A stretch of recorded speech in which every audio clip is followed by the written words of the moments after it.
Welcome to another edition of How to Be Happier for Entrepreneurs. I am always excited, but today we've got a really cool guest that has an amazing story. So we're going to talk about real estate. We're going to talk about happiness. We're going to talk about cancer. We're going to talk about all kinds of amazing things. Dwan, welcome to the show. How are you? Hey, I'm so good, Brad. Thanks for having me on today. I'm so excited to do the show today. I know, because you are very happy. I spoke with you and your husband, and you've got a beautiful relationship, and you've always got smiles on your face. You're my kind of people. I am. Yeah, we are. That's what Bill said. He goes, I've always loved Brad. Because he was so excited. He's like, I'm so excited that we hooked back up. And because I've always loved Brad. I'm like, Brad is my kind of guy. Just always happy and always just helping other people. Like, that's what it's about. Like, literally, that's what it's about. I love it. So Dwan and I have known of each other for years. I'm not sure, maybe we met one time, but I think you've been in real estate 25 years and I've been, going on like 22 years. So we started probably right around the same time, and certainly different journeys, but man, your success and your story is amazing. So let's jump into this. So we talked the other day and you had this amazing journey from facing job loss at Denny's. I'll let you tell it, but from getting fired at Denny's to making 22 grand in your first real estate deal. Can you share with us the mindset shifts and the strategies that were crucial way back then? And how can people apply that in their lives today? I can. And just so you guys know, I am having a glass of wine. I'm at my house in Florida. This is my backyard. And at the end of every day, I like to sit on my patio and enjoy my beautiful view and enjoy the water. And since it's the end of the day, I asked Brad if it was okay. So we're not day drinking. Yeah, like I said, we should, on the last podcast we did, I should have come down there. We should have had the podcast on your back deck looking at that beautiful scenery, because I love Florida in the warm weather. Well, we'll do it next time, because you and I need to do at least, I need to have you on my show at least once a year. Love it. So I was fired from Denny's, and it's funny, because, when things happen at the time, I think it's kind of along the lines of what you talk about, Brad. You don't always realize what's happening or why, but I was fired from Denny's on third shift. Now, third shift is 10 at night till 6 in the morning. Ooh. And I was fired from a lot of jobs in my 20s.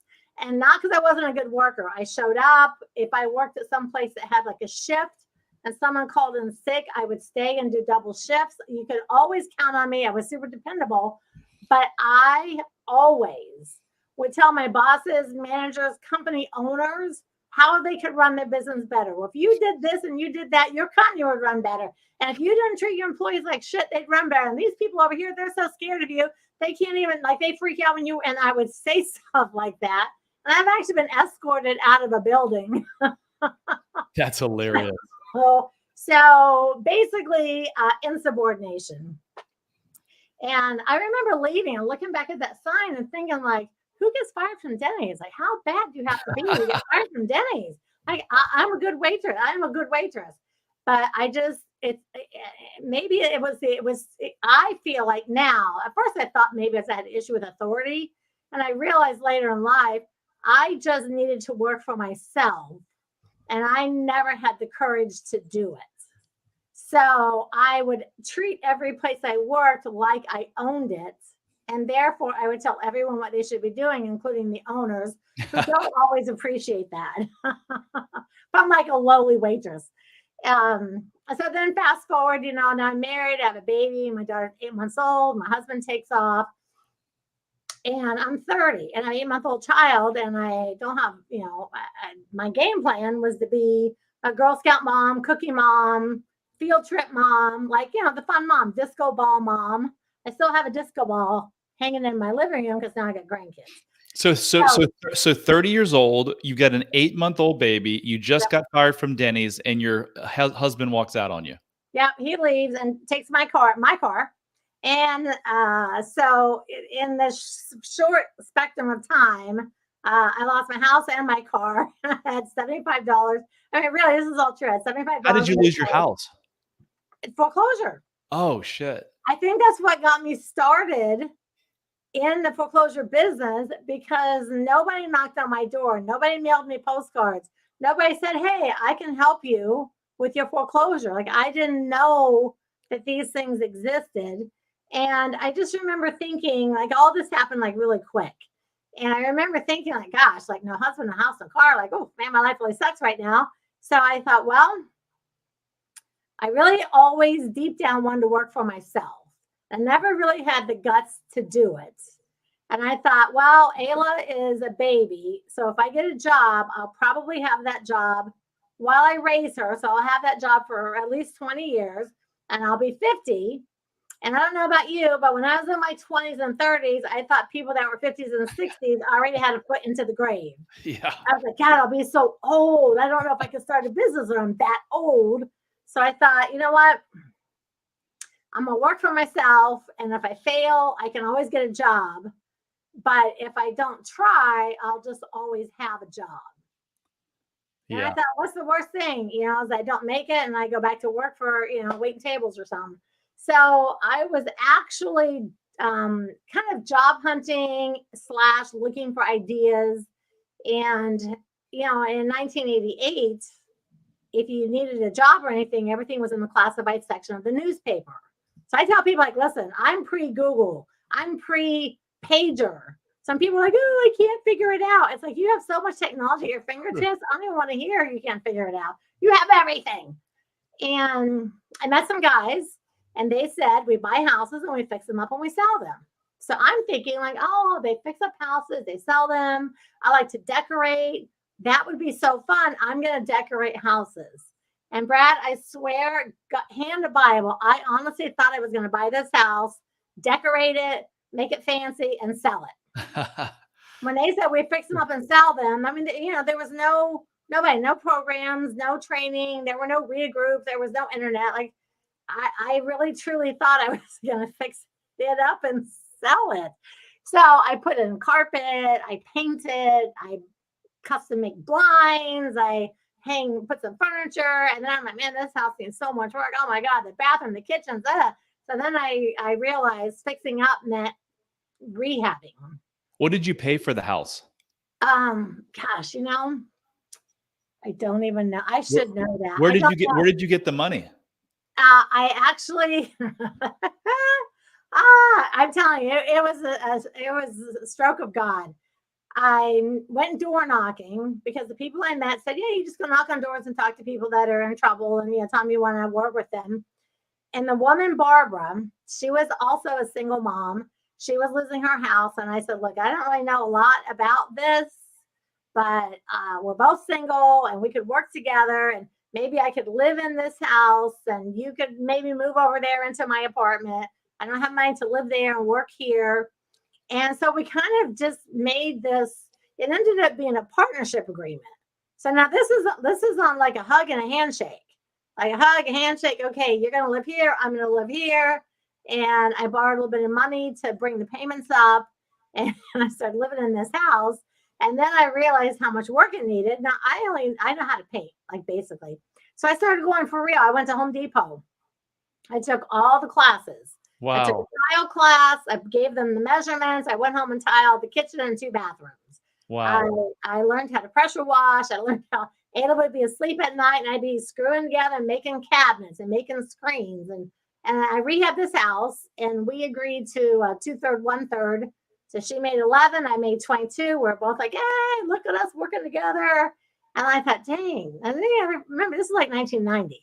And 22,000 bucks is people are making like for a whole year working in a factory.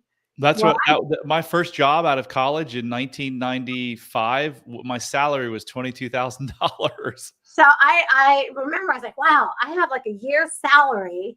I can figure this out. I'm going to do another house. That was really fun. I lived in it. Ayla was with me. We were together 24 hours a day. And so I moved from rehab to rehab to rehab till she started kindergarten. And by then I was doing some deals. I could afford to hire some people. We're living in Boca Raton, Florida. I was actually living in a really nice house. I thought, you know what? I'm going to keep this house. And it just started from that one deal. And that woman, Barbara, if she hadn't worked with me, I don't know what I would have done.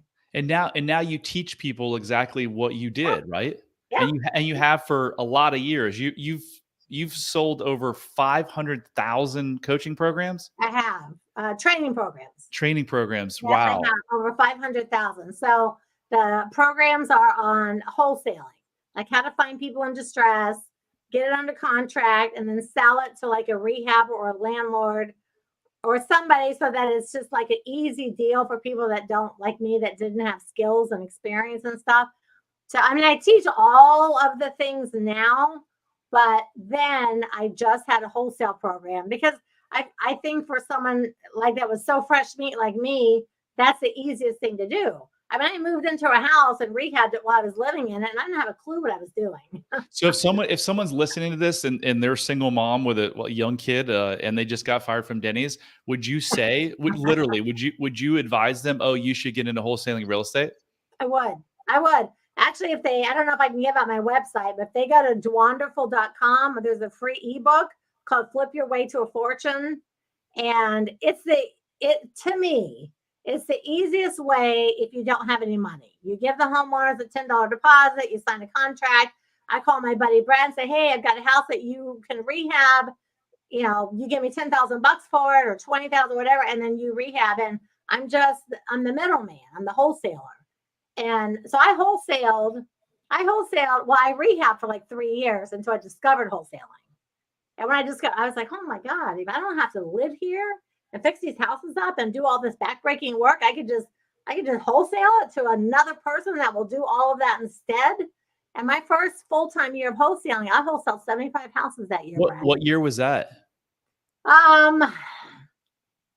Well, Ayla was born in 88. I probably did my first deal like 90. Like, it was a couple years went through getting divorced and, so probably 93 or 4, 5-ish. I was in about 3 to 5 years before I didn't even know what wholesaling was. I only rehab because it's the only thing I knew how to do. So when I got into real estate in 2003 and I went to all these RIA meetings, I thought wholesaling was for the less sophisticated person who didn't have money or credit. So we didn't wholesale our first house until 2017. Oh, man. Oh my gosh, you got such a jump on me. And it could, if I only knew now what I knew back then, oh my gosh, the millions of dollars I lost rehabbing houses, holy smokes. Rehabbing is really freaking hard. It is, but being young, and I always tell people, like, listen, if you're going through a nasty breakup and you really want some good counseling, rehab a house. Because I was so mad at my ex, and I was in this house, and I'm ripping out the cabinets, I'm using sledgehammers, I'm tearing shit up, and I'm just like, oh, when it was done, I thought, God, I feel so much better. And then I rebuilt this house. Like, this house looks beautiful. So I kind of took that house as like a metaphor, like, the marriage is gone, destroyed, chopped into little pieces, left to the curb. Here's this beautiful house. I made 22 grand. I was with my daughter. And it started and I've been doing actually 30 years. She's 35.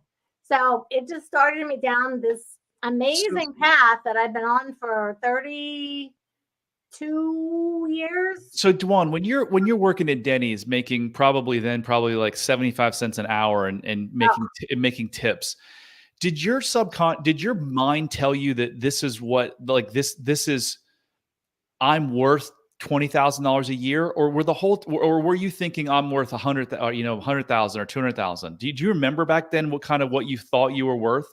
Yes and no. So I was raised in Ohio in the Midwest, and back in the 70s, so I graduated high school in 1977. So in the 70s, all the General Motors factories were all in Michigan and Ohio. So I was kind of raised like, get out of high school, work at a factory, put in your 30, 35 years, get married, have kids. And so my very first job out of high school, I worked at a factory. And after I was there for like 2 days, I thought, oh my God, why would anyone want me to work here? It's hot. I'm sweating my butt off. You have to stand up all day. It's dirty. It's filthy. And I was like a girly girl back then. And I was like, oh my God, this can't be my life. I'm worth more than this. But that's all I was ever told. So when I moved to Florida, I thought I'm never going to work in a factory. And I waited tables a lot, but because it was just easy and I knew how to do it. And I always remember thinking, like, I should be making more. I should own this restaurant. I'm working for these other people. They should be working for me. I'm smarter than they are. Wow, that's interesting. So, but I never had a moment where I thought, this isn't enough. I was always grateful to have a job. But after Ayla and all that happened, now I'm a single mom. It's like, no, I want to have a good life. I want to have a house on the water. I want to have a boat. I want to have a convertible. I want her to have this great life. I want her to go to a good school. And damn it, I'm going to make those things happen. So And I how did. you did. How do you define success? Um, in the beginning, I think I described it, I thought of it based on money. I think a lot of people do. And after, it really didn't take me long. After a couple of years, and especially my first house was another woman losing her house. Her husband had left, like the same situation as me. And I thought, gosh darn, us women need to stick together. So it took me a couple of years to stop putting a dollar value on every house and think about how I was helping people. So I feel like success for me is helping other people and like leaving an imprint. So like when I'm dead, people can still listen to my podcast. They can still learn how to do deals. They can still learn how to help people. They can learn how to be a good parent. They can learn all kinds. They can learn about the Bible. They can learn all kinds of things from me. So I feel like success is really just based on how much you help other people. Because the thing is, for as many people as you can help, you can hurt the same amount of people. Mm. So if you help 100, you can also devastate 100. So you have to really focus on doing things for the right reason. For everyone you help, you can also hurt. So I don't know. I just took the focus off myself and started focusing on other people. And your motto for one of your mottos for your company is people over profits. People before profits. Okay. I love it. If you do help the people, it's sort of like that movie Field of Dreams. If you build it, they'll come. Yeah. Well, they won't necessarily come if you build something. But if you help people, money will come because you're helping people, not how much money can I make off this person. Yeah. Because people ask me all the time. The number one question I get, because my husband and I do workshops like once a month. They go, why are you still doing workshops? You guys have enough money. And I'm like, yeah, I've had enough money for decades. I do workshops because I want to take people like you sitting in the audience that are newbies and don't know anything. I want to help you become financially free because the financial freedom frees people up for a lot of, the rest of their lives. And most people think they have to have money. I just want to help people because I can. I have the ability. I'm good at it. I like it. And what I do, literally everyone can do. Is that the most rewarding part of your 25 or 30-year career is seeing these people succeed financially? It is. And I know that, and a lot of people, like I said, I think once someone works with me, they realize it's about helping people. It's not about money. Because I kind of preach over and over and over, like, don't ever let me find out you did a deal. You screwed somebody over, because I'm teaching you how to do this. So when I see, a family like one of my students, Jim, he was a factory worker in Kentucky, Louisville, Kentucky. And sadly, he passed away a couple years ago. I was like, oh, Jim's like one of my favorite people on the face of the earth. But he was from a very poor family. He was a factory worker. And when he passed away, he had like 100 rentals. He had $5 million in cash. Wow. He set everything up so his kids and grandkids and everyone can go get college educations and go do all these things that were never even in any realm he could have imagined. And I feel like, oh, I helped that guy create generational wealth for his family. And that made me feel so proud, Yeah, it's the same. So, real estate was always a mechanism just to make money to help me find my worthiness and my happiness. But when I help people now, and when I get a text like I got, months ago that said, "Thank you for helping change my life and my family's life," Yeah. there's no real estate deal that could come even close to that. So we're going to need to talk offline about, so you can take these people and you're one of the best in the business at teaching them how to make a bunch of money, but we know that money doesn't bring happiness and success. So what we need to do is come together with you teach them how to make money and I can help them, find the happiness and freedom that they're really after. And then the likelihood, I think we mentioned this earlier, the likelihood of making more money once you're in a good place, because money doesn't bring happiness. Happiness actually brings money. So the more content and the happier you are and the more you're fulfilling your purpose, I believe the more money that you're going to make because you're focused on impact and people. I always tell, every time I do a workshop, I say, listen, if you're a jerk now, you're just going to be a rich jerk later. Money's only going to enhance who you are. And I don't work with everyone. So like everyone's like, oh, I want you to mentor me. And I don't want to work with everyone. because I really want to know why people want to have money, what they want to do, what kind of charities they want to help. Like, what do they want to do? Because I don't want to enhance someone that's already a complete jerk to be like a rich jerk later down the road. But like, we just did a workshop in Tampa a few weeks ago, and one of my students came there. He brought me, he said, "Hey, this is the house I just did." He brought me the closing statement. He made $25,000 on the deal. And when I met him, he was a manager at a grocery store. And he stood up and said, "I have 120 rentals because of her." Oh my gosh. I know. I was like, "Oh, thank you." And he goes, "Here's my check." And I was like, "It's only 25,000 bucks. Like, what's up with that?" Teasing, of course. But yeah, it was just really great. It's like, oh, this guy worked at a grocery store, hated it, and now he's got all these rentals and they're all paid for. And it was like, oh, I was like, oh, my heart, like, that's what I do. I love it. Does your training include anything on like mindset or happiness? Um, not specific, no, not Okay. specifically. Now Maybe I'm more maybe soon about, it this is will. how you wholesale, this is how you rehab, here's how you become a landlord, here's how you buy notes, here's how you do this, here's how you do that.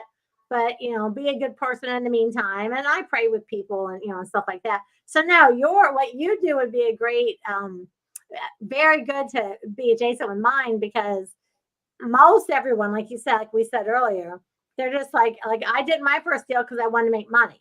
I got a kid, I want to make money.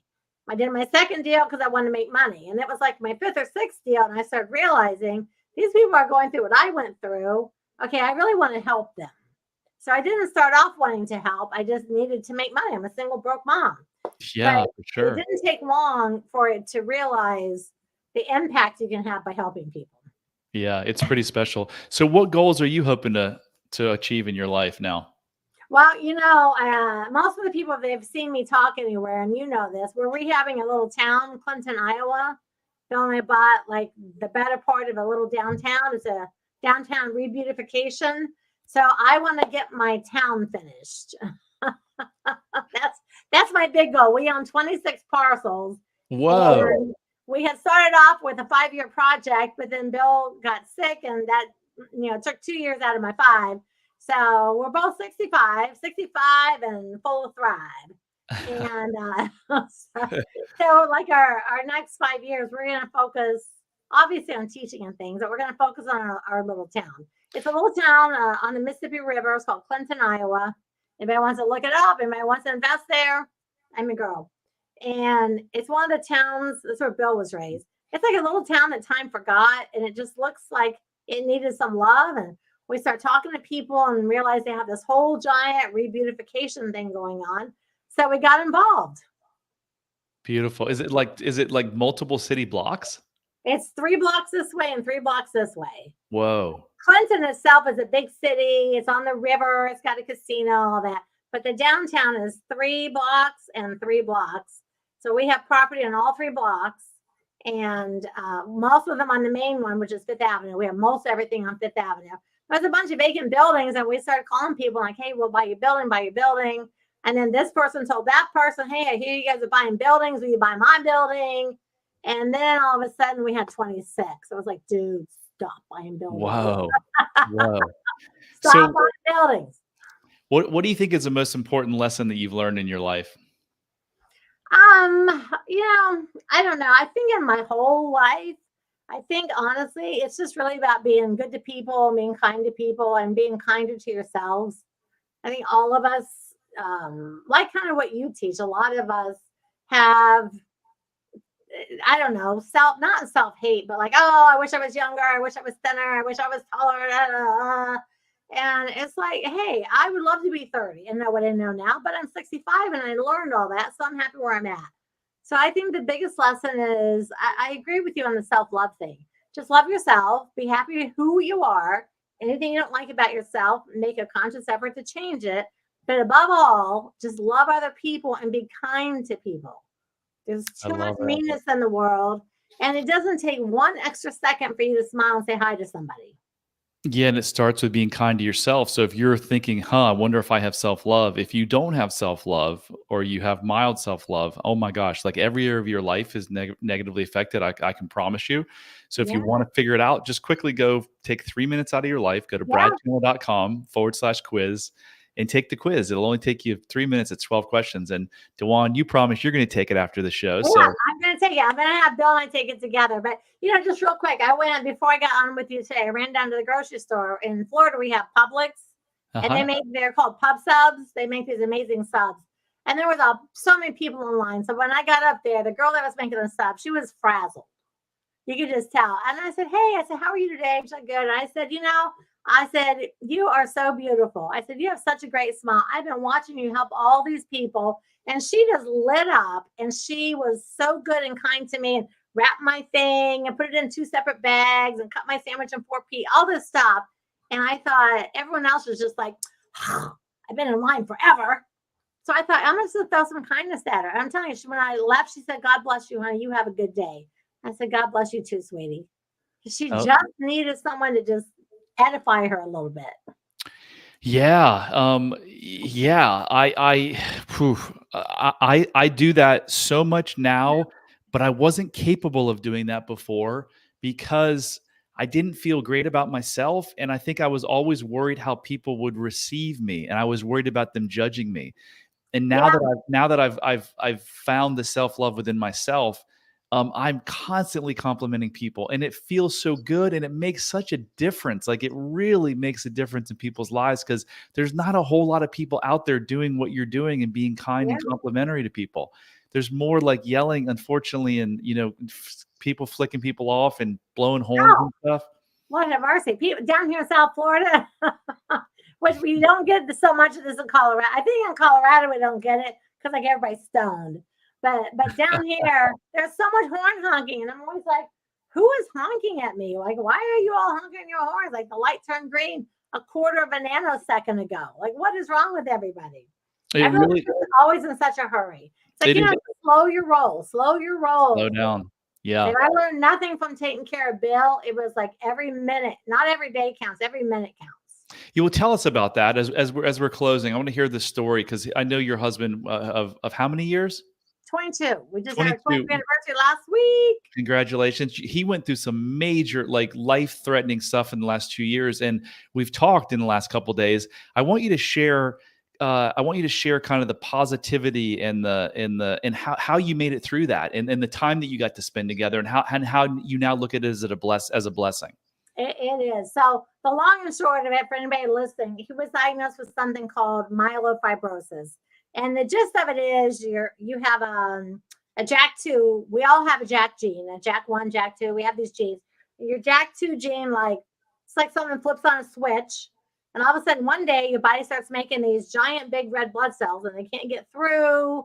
They can't clog your artery. Like all this stuff happens. And so, at the end of the day, when we got diagnosed with the right thing, they said, "Well, there's no actual cure for it." And we're like, "Well, there has to be a cure. I mean, everything's got a cure. And you can't do chemo, you can't do anything, Brad. There's nothing." It's like, "Well, we can give you some medication to, kind of slow your blood down." Or they have this really traumatic thing that's a stem cell bone marrow transplant. So we test everyone in the family. Nobody's a match. And we're like, "Oh, man." So we use this organization called bethematch.org. So anybody listening, if you're 18 to 42, go to bethematch.org, have them send you a kit, you swab your mouth, you send it in. Doesn't go into a DNA database, it goes into this database for people that have like leukemia or lymphoma and people that need stem cell transplants. So it's called a stem cell, but it's like your full bone marrow. They give you chemo for 5 days, they kill everything in your bone marrow, they give you this transplant, and your body builds back. So Bill went from being a type A blood type to now he's a type O. He's O positive blood type. His donor is a 25-year-old woman. That was his perfect match, a 20-year-old female. He's ticklish now. He was never ticklish. He likes to cook. He never cooked a day for me. Now he cooks 3 meals a day. It's so crazy. But we had to live at like the boy in the bubble. He had no immune system to fight anything at all. So it's called special housing. And it's an apartment, but like HEPA filters, like cleaned everything. This is crazy, like sterile environment. And we were lived in there for a year, and I was just me and him for the whole year, and everyone's like, "Oh my God, you're all right, you're all right." And I said, "You know what? All this time together, all this caretaking, and we're both really vulnerable because he's so sick, and I'm terrified he's going to die, and like all this stuff's happening." And I told everyone, I said, it was the best year of our marriage. We Mm. were alone. We talked. I would read to him. We did Bible studies. We just talked so much, and through that horrible tragic thing, he's great, he's amazing, he's healthy, he's 100% new bone marrow, new DNA, new everything. And we just decided to stay positive and keep no news, no news, no negativity. Nobody was allowed to call and tell us about any of their problems. Like, we only surrounded ourselves in a positive environment bubble and just loved each other and took care of each other. And I'm telling you, as odd as that sounds, it was really great. I, I It was I I told really you great. earlier, I think that's why he's alive, is because you, instead of hearing all the worst that could go wrong, you guys tunnel vision and said, nope, that's not happening. Yep, This is where we're going, and we're yep, staying positive. And you actually remove people from your life that were giving yep. you negative things. So I even told my family, I said, listen, if anybody dies, I don't even want to know. I can't go to any funerals. I can't leave here. We're in this thing. I don't care unless it's one of my kids and my grandkids. I said, bury them and send my well wishes. I don't want to hear anything negative from anybody. And we just didn't allow it. We listened to music. We danced a little here and there. We just had these great conversations. And I don't know, it was really super intimate. love it. It was weirdly great, and he's amazing now. And we still keep that. Like, every night we go to bed together, we tuck in, we talk, we spend more time talking because we realize how much people can be like ships in the night, even inside their own household. Everything happens for you, right? You guys just proved that there. So Dwan, thank you. How can people, if they want to reach out to you or get your free ebook, how can they reach you again? They can reach it. It's Dwanderful. So I took Dwan and wonderful, and it made a new word. Dwanderful, DwanDerful, Dwanderful.com. Awesome. Thank you so much for being on the show. That was amazing. Thank you, Brad. It's so good to see you. I can't wait to. We're gonna next year. We're podcasting face to face. Heck yeah. Heck yeah. So that concludes another episode of How to Be Happier for Entrepreneurs. Remember, I'm on a quest to help 1 million people find freedom and happiness by reversing these childhood limiting beliefs that they have. So how can you help? Please help by, if you like the podcast, subscribe, share it, give me a rating, whatever you can do to get the word out, because I definitely need your help. I can't do 1 million people alone. So till next time, remember, love heals all.